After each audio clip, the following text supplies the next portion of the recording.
पूरा दिन बारिश होती रही है। अभी थोड़ी देर पहले ही बरसना बंद हुआ था, लेकिन तेज हवा की सरसराहट अब भी सुनाई पड़ रही थी। गीली सड़क पर लाइट फीकी फीकी सी लग रही थी।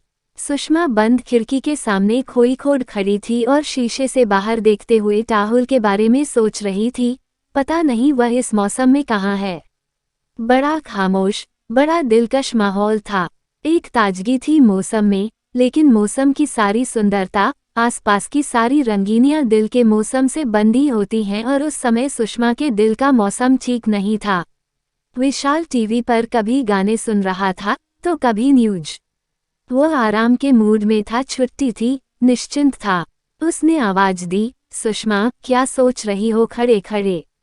डॉक्टर साहिब, पेट बहुत अपसेट रह रहा है, कभी एसिडिटी बदहजमी, समझ नहीं आया हुआ है। कुछ नहीं, ऐसे ही बाहर देख रही हूँ, अच्छा लग रहा है। यश और समृद्धि कब तक आएंगे? बस आने ही वाले हैं, मैं उनके लिए कुछ बना लेती हूँ, कहकर सुषमा किचन में चली गई। सुषमा जानबूझकर किचन में आ गई थी। विशाल की नजरों का सामना करने की उसमें इस समय हिम्मत नहीं थी। उसकी नजरों में इस समय बस राहुल के इंतजार की बेचैनी थी। सुषमा और विशाल के विवाह को 20 वर्ष हो गए थे। युवा बच्चे यश और समृद्धि अपनी अपनी पढ़ाई और दोस्तों में व्यस्त हुए तो सुषमा को जीवन में एक रिक्तता खलने लगी। वह विशाल से अपने अकेलेपन की चर्चा करती। विशाल, आप भी काफी व्यस्त रहने लगे हैं, बच्चे भी बिजी हैं, आजकल कहीं मन नहीं लगता, शरीर घर बाहर के सारे कर्तव्य तो निभाता चलता है, लेकिन मन में एक अजीब विटाना सा भरता जा रहा है। क्या करूं? विशाल समझाता। समझ रहा हूं तुम्हारी बात, लेकिन पद के साथ साथ जिम्मेदारियां भी बढ़ती जा रही हैं। तुम भी किसी शौक में अपना मन लगाओ न। मुझे बहुत अकेलापन महसूस होता है। मन करता है कोई मेरी बात सुने, मेरे साथ कुछ समय बिताए। तुम तो अपनी दुनिया में ही खोए रहते हो। सुषमा, इसमें अकेलेपन की क्या बात है? ये तो तुम्हारे हाथ में है। तुम अपनी सोच को जैसे मर्जी जिधर ले जाओ। अकेलापन देखो तो कहाँ नहीं है। आजकल फर्क बस इतना ही है कि कोई बूढ़ा होकर अकेला हो जाता है, कोई थोड़ा पहले इस सच्चाई को मन से स्वीकारो तो कोई तकलीफ नहीं होती। और हाँ, तुम्हें तो पढ़ने लिखने का इतना शौक था न, तुम तो कॉलेज में लिखती भी थी। अब समय मिलता है तो कुछ लिखना शुरू करो।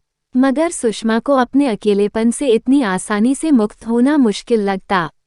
इस बीच विशाल ने रुड़की से दिल्ली एमबीए करने आए अपने प्रिय दोस्त के छोटे भाई राहुल को घर आने के लिए कहा तो सुषमा राहुल से मिलने के बाद खिल ही उठी। हॉस्टल में रहने का प्रबंध नहीं हो पाया तो विजय ने विशाल से फोन पर कहा, यार, उसे कहीं अपने आसपास ही कोई कमरा दिलवा दे, घर में भी सब लोगों की चिंता कम हो जाएगी। विशाल के खूबसूरत से घर में पहली मंजिल पर 2 कमरे थे। एक कमरा यश और समृद्धि का स्टडी रूम था, दूसरा एक तरह से गेस्ट रूम था, रहते सब नीचे ही थे।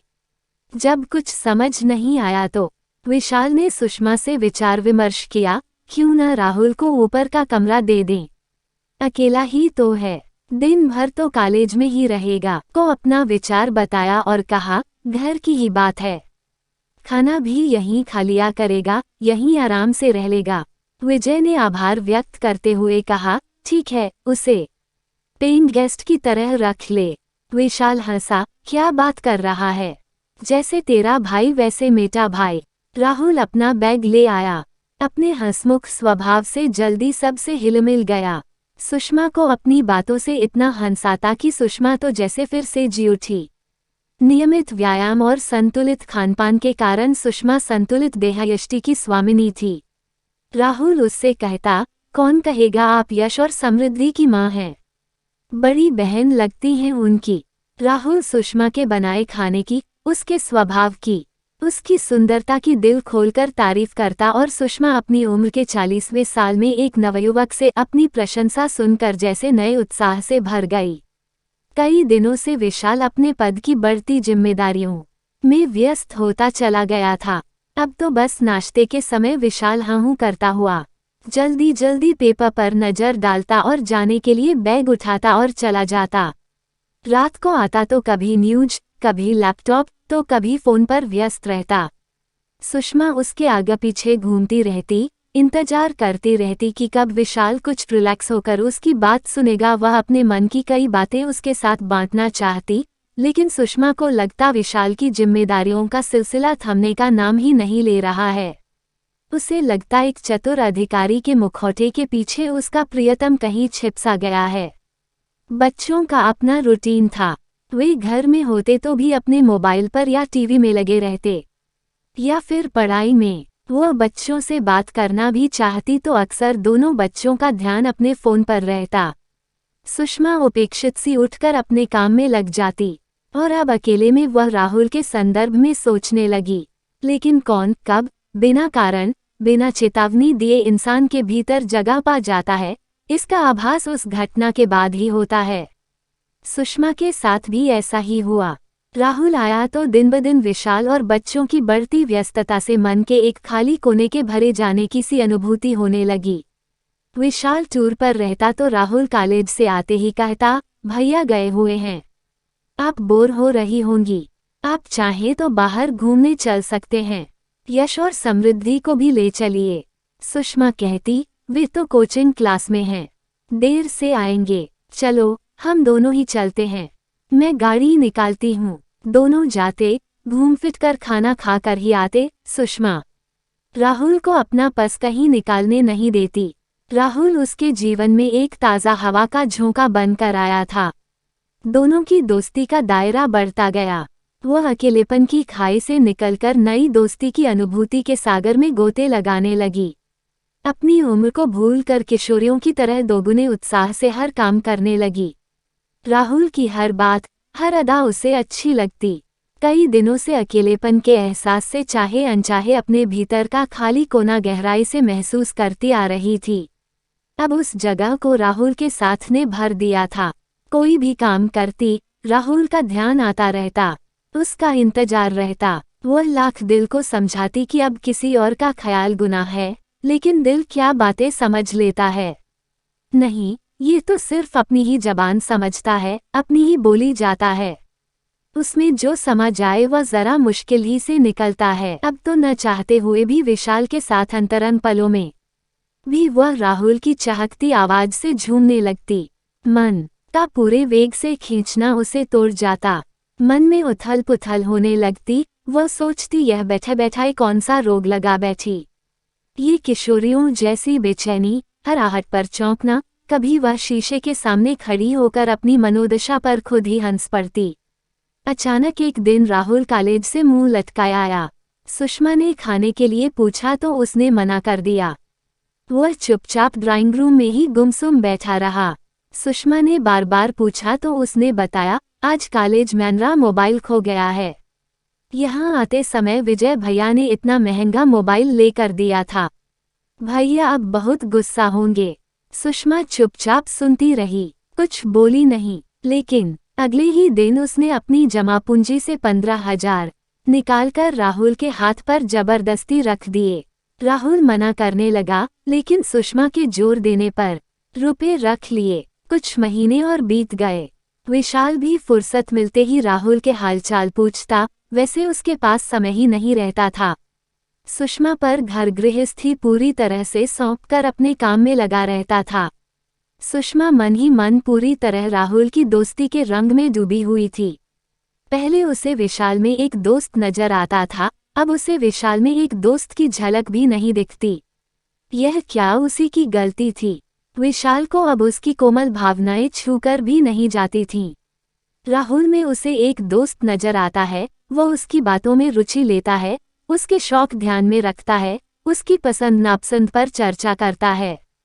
उसे बस एक दोस्त की ही तो तलाश थी। वो उसे राहुल के रूप में मिल गया है।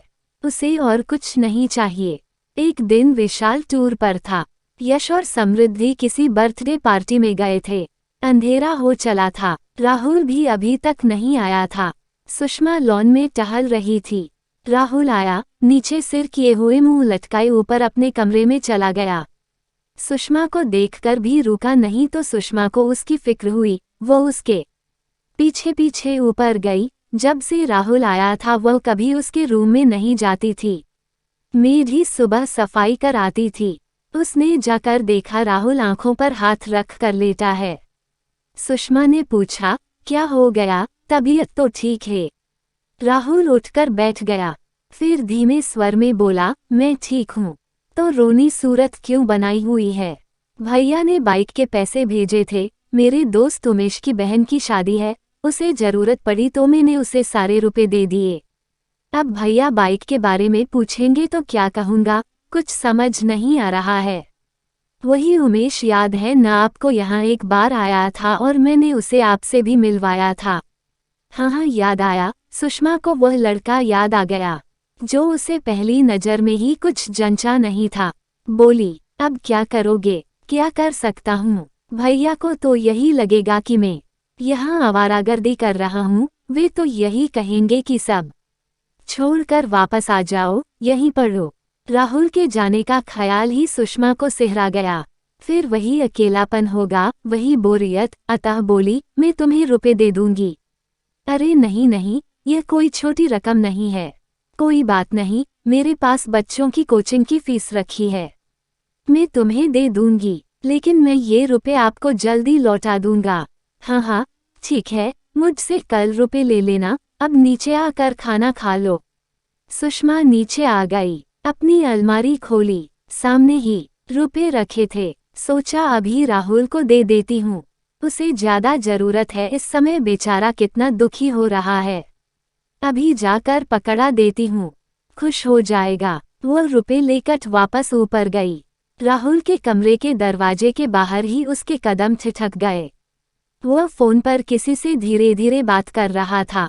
न चाहते हुए भी सुषमा ने कान उसकी आवाज की तरफ लगा दिए। वह कह रहा था, यार उमेश, मोबाइल और बाइक का इंतजाम तो हो गया। सोच रहा हूँ अब क्या मांगूंगा। अमीर औरतों से दोस्ती करने का यही तो फायदा है, उन्हें अपनी बोरियत दूर करने के लिए कोई तो चाहिए और मेरे जैसे लड़कों को अपना शौक पूरा करने के लिए कोई चाहिए। मुझे तो ये भी लगता है कि थोड़ी सब्र से काम लूंगा तो वह मेरे साथ सो भी जाएगी। बेवकूफ़ तो है ही, सब कुछ होते हुए भटकती घूमती है। मुझे क्या, मेरा तो फायदा ही है उसकी बेवकूफ़ी में। सुषमा भारी कदमों से नीचे आकर कटे पेड़ सी बेड पर पड़ गई। लगा कभी भी इंसान को परखने में मात खा जाती है नजरें, ऐसे जैसे कोई पारखी जौहरी कांच को हीरा समझ बैठे। तीखी कचोट के साथ उसे स्वयं पर शर्म आई। इतने दिनों से वह राहुल जैसे चालाक इंसान के लिए बेचैन रहती थी। सही कह रहा था राहुल, वही बेवकूफ़ी कर रही थी। अकेलेपन के एहसास से उसके कदम जिस राह पर बढ़ चले थे, अगर कभी विशाल और बच्चों को उसके मन की थाह मिल जाती तो क्या इज्जत रह जाती उसकी उनकी नज़रों में। तभी विशाल की आवाज़ कानों में गूंजी, अकेलेपन से हमेशा दुखी रहने और नियति को कोसने से तो अच्छा है कि हम चीज़ों को उसी रूप में स्वीकार कर ले जैसी वे हैं। तुम ऐसा करोगी तभी खुलकर सांस ले पाओगी। इस बात का ध्यान आते ही सुषमा को कुछ शांति सी मिली। उसने कुदरत को धन्यवाद दिया। उम्र के इस मोड़ पर अभी इतनी देर नहीं हुई थी कि वह स्थिति को संभाल न सके।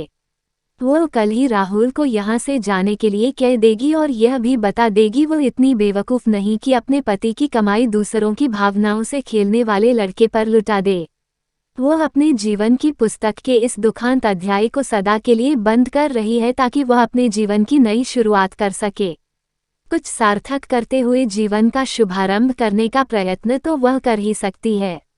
अब वो नहीं भटकेगी। क्रोध, घृणा, अपमान और पछतावे के मिले जुले आंसू उसकी आंखों से बह निकले, लेकिन अब सुषमा के मन में कोई दुविधा नहीं थी। अब वह जिएगी अपने स्वयं के सजाए सवटे लम्हे, अपनी खुद की नई पहचान के साथ। अचानक मन की सारी गांठें खुल गई थीं। यही विकल्प था दीवाने मन का। उसने फोन उठा लिया, राहुल के भाई को फोन कर दिए गए पैसों की सूचना देने के लिए और उन्हें वापस मांगने के लिए। दोस्तों, कहानी अच्छी लगी हो तो कृपया लाइक और शेयर करें, और हाँ, मेरे चैनल को सब्सक्राइब करना ना भूलें।